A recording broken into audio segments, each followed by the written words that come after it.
প্রধান উপদেষ্টা doctor Yunus blasphemy করেছেন। তিনি গণতন্ত্রের সাথে ব্লাসফেমি করেছেন বলে আমি সিরিয়াসলি বিশ্বাস করি। আমরা এর মধ্যেই হয়তো খেয়াল করেছি তিনি লন্ডন সফরে একটা ইন্টারভিউ দিয়েন এবং সেখানে অনেক কথা বলেছেন। তার ইন্টারভিউ থেকে অনেকগুলো এই অ্যাড্রেস করা দরকার, আমার এই বলা দরকার, বলবো হয়তো, কিন্তু সবচেয়ে গুরুত্বপূর্ণ যে কাজ করেছেন, যে ব্লাসফেমিটা করেছেন, সে কথা বলা খুবই জরুরি। আমি অবাক হয়ে দেখি তিনি এগুলো বিশ্বাস করেন, এটাই অবাক হওয়ার ব্যাপার। তার চাইতে জরুরি কথা, তিনি মনে করেন এগুলো বলা যায়, প্রকাশ্যে বলা যায়। এটা আরেক ব্যাপার। আমরা অনেক সময় এটা হয়, আমাদের ভেতরের একটা চিন্তাকে আমরা রেস্ট্রিক্ট করি, আমরা মনে করি এটা বলা যায় না, বলা যাবে না, এটা অন্যায় বলা। এই রেস্ট্রিকশনটাও পজিটিভ, কিন্তু উনি এটাও বলছেন দ্যাট মিনস উনি আসলে কোনো কিছু কেয়ার করছেন না। চ্যাথাম হাউস একটা ইন্টারভিউ দিয়েছেন দীর্ঘ, সেই ইন্টারভিউতে অনেক কথাবার্তা তিনি বলেন, অনেক কথা, কিন্তু যে জায়গাটা নিয়ে অলরেডি সামাজিক মাধ্যমে আমি আলোচনা দেখছি সেটা পড়ি। উনি সংস্কার নিয়ে কথা বলছেন, আর সেই সংস্কার নিয়ে কথা বলতে বলতে প্রশ্ন করা হয়, দলগুলো তো বলতে পারে এই প্রক্রিয়ার মধ্যে গণতান্ত্রিক উপাদান নেই, আপনি ভোটারদের উপরে আস্থা রাখছেন না কেন, এসব সিদ্ধান্তের জন্য ভোটারের উপর নির্ভর করছেন না কেন, কমিশনের চেয়ে ভোটারদের কাছে যাওয়াই তো ভালো। জবাবে ডক্টর ইউনূস বলেন এমনটা যদি হয় তারা পারতেন ভালো হতো। তারপর তিনি বলছেন কিন্তু অনেক জটিল বিষয় আছে, শেষ পর্যন্ত আপনি কত টাকা দেবেন, আমি ভোট দেব, টাকা দেবেন, ভোট দেব। ভোটের বিষয়টি এমন হতে পারে, আমরা সেদিকে যেতে চাই না।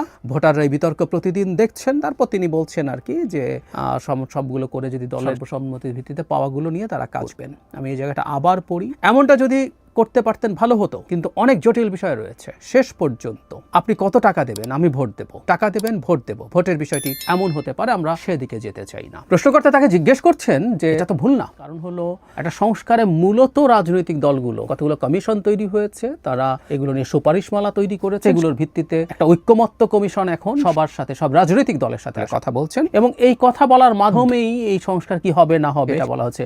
রাদার প্রশ্নকর্তা বলছেন তার চাইতে ভোটারের যাওয়া, যে কি সংস্কার কে করবে না করবে সেটার ভিত্তিতে জনগণ ভোট দিক। যে কথাটা আমি অনেক সময় বলি, আমরা এনসিপি কে দেখি তারা বিএনপি কে খুবই ব্লেম করেন যে বিএনপি এটা মানে নাই, ওটা মানে নাই, এবং আমি আগেও বলেছি আবারও বিএনপির কিছু না মানার সাথে আমার নিজেরই স্পষ্ট দ্বিমত আছে। কিন্তু আমি এটাও তাদেরকে বলি, যদি হয় তারা বলেন জনগণ তো সংস্কার, তো জনগণ যদি সংস্কার চায় এটাকে নির্বাচনের তাদের ইশতেহারে পরিণত করুক, তারা তাদের রাজনৈতিক এজেন্ডায় পরিণত করুক, জনগণের কাছে ভোট চাক, এবং জনগণ চায় তারা বিএনপিকে প্রত্যাখ্যান করে এনসিপিকে ভোট দিয়ে ক্ষমতায় নিয়ে আসবে, তারপর তারা সংস্কার বাস্তবায়ন করুন। এটি তো হতেই পারে, এটাই আসলে গণতন্ত্রের পথ। কিন্তু যে কথাটা বলছিলাম ওইদিকে না যাই, এখন ইউনূস উনি বলছেন তার মানে এরকম যে ভোটে উনি যেতে চান না, কারণ টাকা দিয়ে ভোট কেনা যায়, আপনি কত দেবেন আমি দিয়ে সেটা দিয়ে ভোট দেবো। অনেকগুলো ব্লাসফেমি বলেছে, অনেকগুলো ব্লাসফেমি আছে এর মধ্যে। প্রথম কথাটা হচ্ছে জনগণকে স্টেরিওটাইপ করছেন, মানে চোখ বন্ধ করে বলে দিচ্ছেন এই দেশের ভোটাররা টাকা নিয়ে ভোট দেয়। আর এই মানে আরেকটা প্রশ্ন এখানে হয়েছে, যেটা অতি প্রাচীন প্রশ্ন, গণতন্ত্র ইটসেলফ যে সবার ভোটকে সমানভাবে দেখে, এর মধ্যে ফ্ল আছে, তার বক্তব্য এরকম মনে হয়, এবং ওনার বক্তব্য মতে টাকা দিয়ে ভোটে ফেলা যায়, তাই যে গিয়ে লাভটা কি, ইঙ্গিত আছে, তার মানে যারা বেশি টাকা খরচ পারবে তারা যেটা বলবে সেটাই আসলে শেষ পর্যন্ত হবে।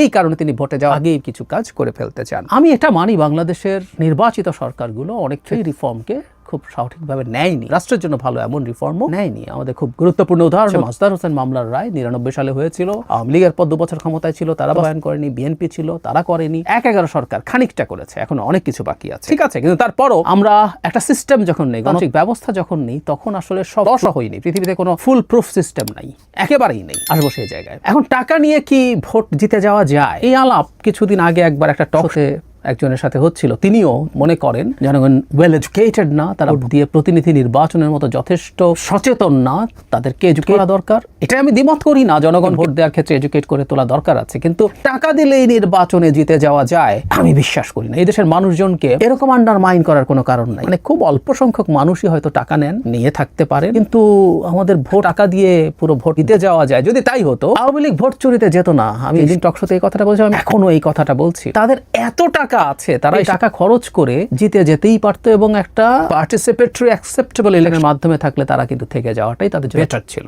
সেটা 14তে বিএনপিকে কৌশলে দূরে রাখা হয়েছে, 24-এও তাই, 18তে বিএনপি গেছে। এখন যদি আমরা নির্বাচনের কথা বলি, তাদের নিবন্ধন বাতিল হয়ে যেত, সে কারণে তাদেরই হয়েছিল। যদি তাদের টাকা খরচ করেই নির্বাচন জেতা যেত, রাতের বেলা সিল মারতে হতো না। আওয়ামী লীগের হাতে বেসুমার টাকা ছিল, যে টাকা দিয়ে এই টাকার সাথে বিএনপি কোনোভাবে তুলনীয় হতে পারে। হাজার হাজার কোটি টাকা তারা খরচ করতে পারতো, এবং তাতে যদি সেভাবে তারা জিতে সেটাই তাদের জন্য সেফার ছিল, এবং সেটা জেতা গেলে আওয়ামী লীগ সেভাবেই জিততে চাইতো বলে দৃঢ়ভাবে বিশ্বাস করি। তার মানে কথাটা এই দেশের মানুষকে টাকা দিয়ে কিনে ফেলা যায় না। আমাদের কালেকটিভ উইজডম কিন্তু চমৎকার, আমরা কখনো ভুল করিনি। সেটা শেখ হাসিনাও জানেন, সে কারণে উনি 14 স্ট্রিক করেছেন, তত্ত্বাবধায়ক সরকার বাতিল করেছেন ম্যানিপুলেট করার জন্য। 18 বা পরবর্তীতেও একই পরিস্থিতি, উনি ম্যানিপুলেট করতেছেন, এটা উনি এই কারণেই এই কাজটা করেছেন।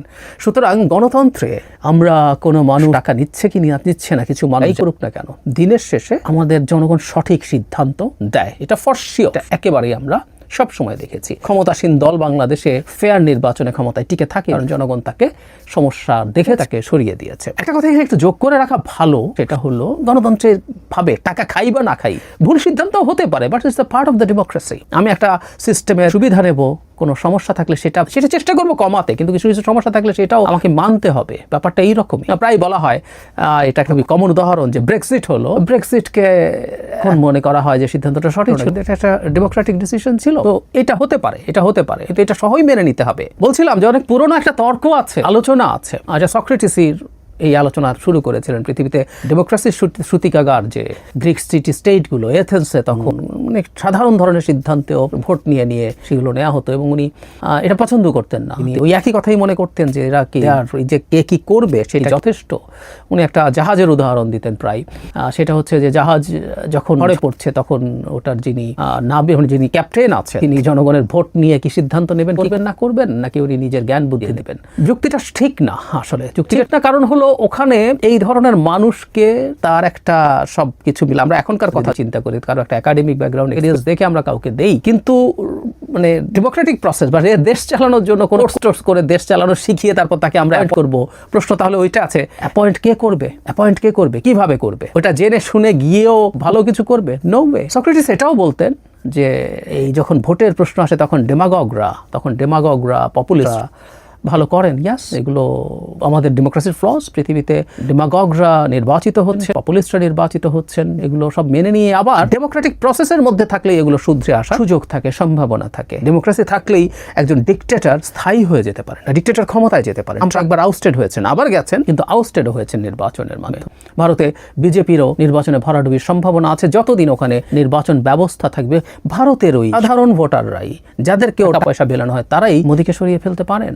এই প্রবণতা থাকে, এই কাজ করার সম্ভাবনা থাকে। এগুলো মাথায় নিয়েই আসলে আমাদেরকে চলতে হবে। ডেমোক্রেসির ফ্ল আছে, সব সিস্টেমের আছে, কিন্তু অটোক্রেসি বা একদলীয় ব্যবস্থা যেভাবেই বলি না কেন, তার চেয়ে হাজার গুণ বেটার সিস্টেম।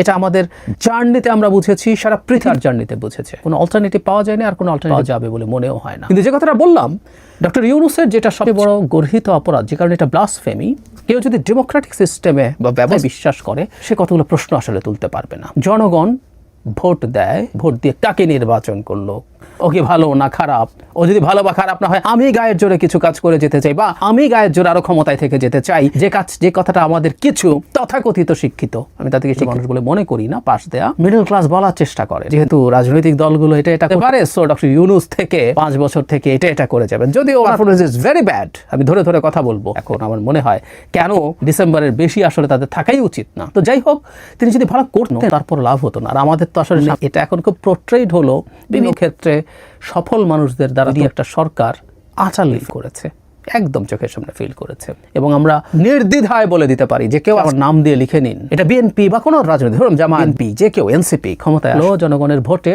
তার সরকার এই সরকারের চেয়ে ফার বেটার পারফর্ম করবে। বাংলাদেশ নিখুঁত হয়ে যাবে না, কিন্তু ফার বেটার পারফর্ম করবে। কিন্তু যে কথাটা বলছিলাম, গণতন্ত্রের মধ্যে তো গণতান্ত্রিক ব্যবস্থায় থাকবো, গণতান্ত্রিক ব্যবস্থা ফিরিয়ে আনার চেষ্টা করব, কিন্তু জনগণকে তাচ্ছিল্য করব, জনগণের ম্যান্ডেট দেওয়ারকে নিয়ে হাসাহাসি করবো, ধারণা করি তার কাছে খারাপ লাগতেই পারে। ডক্টর ইউনূসের মতো মানুষ বাংলা রাজনৈতিক দল তৈরি করার চেষ্টা করেছিলেন 11 সময়, তখন তিনি একদম নতুন ফ্রেশ নোবেল লরিয়েট, প্রচুর ক্রেজ তাকে নিয়ে, তিনি সাড়া পাননি মানুষের কাছে খুব একটা। তার মতো মানুষ আর একটু বেটার সাড়া পাওয়া উচিত ছিল, কিন্তু পাননি। এটাই রিয়াল, এটাই গণতন্ত্রকে এভাবেই মেনে নিতে হবে, সবাই যে খুব টাকা পয়সা খরচ করে জিতে যাবে, নট নেসেসারিলি। আমরা তাত্ত্বিকভাবে বলি, ধরলাম এনসিপি 380 সিট তাদের ক্যান্ডিডেট দিতে পারলো, এবং এনসিপি কে আবার বলছে একটা থট এক্সপেরিমেন্ট, এনসিপি বিএনপির চাইতে বেশি টাকা খরচ করলো নির্বাচনে। আমরা কি মনে করি এনসিপি সরকার গঠন করবে? এগুলো বাজে কথা, একদম বাজে। এই কথাগুলো বলা কোনোভাবেই উচিত না, ডেমোক্রেটিক সিস্টেমে উচিত না। আমি শুরুতে বলেছি, আবারও মনে করি ভোটারদেরকে আমাদের আরো আরো সচেতন করে তুলতে হবে এবং এই কাজগুলোই গণতান্ত্রিক প্রক্রিয়াতেই করতে হবে। বহু সময় বলেছি, আমি এনসিপির লোকজনের সাথে টক বসে বলেছি, ধরুন আপনাদের ডিজায়ার্ড কোনো সংস্কার যেটা আপনি পছন্দ করেন বা আমিও পছন্দ, সেটা বিএনপি করতে চাইছে না, বিএনপি নির্বাচন করলো, জিতে গেল, আপনারা জনগণের কাছে কত যেতে থাকেন, সংস্কারের কথা বলতে থাকেন, সংস্কারকে পয়েন্ট আউট করেন যে এই সংস্কারটা বিএনপি করে নাই, তাতে আপনার এই ক্ষতি হয়েছে, এটা ওই ভালো হতো এবং আমি আপনার জন্য এই কাজ করতে চাই। জনগণকে পলিটিক্যালি কনসাস আসলে করতে হবে, সেই পলিটিক্যাল লোকজনই করবে। জনগণ ভোট ঠিক মতো দিতে না এটা বলে আমি গায়ের জোরে থাকবো বা কিছু গায়ের জোরে চাপিয়ে দিয়ে চলে যাবো, ভালো করবো ঘাট ধরে, গণতন্ত্রে এটা হয় না, এটা করা যায় না। কিছু কিছু কাজ রাজনৈতিক দলকে নিয়ে সংস্কার করছেন, যে বিভৎস মন্তব্য করেছেন, এটা ব্লাসফেমি ডেমোক্রেসিতে।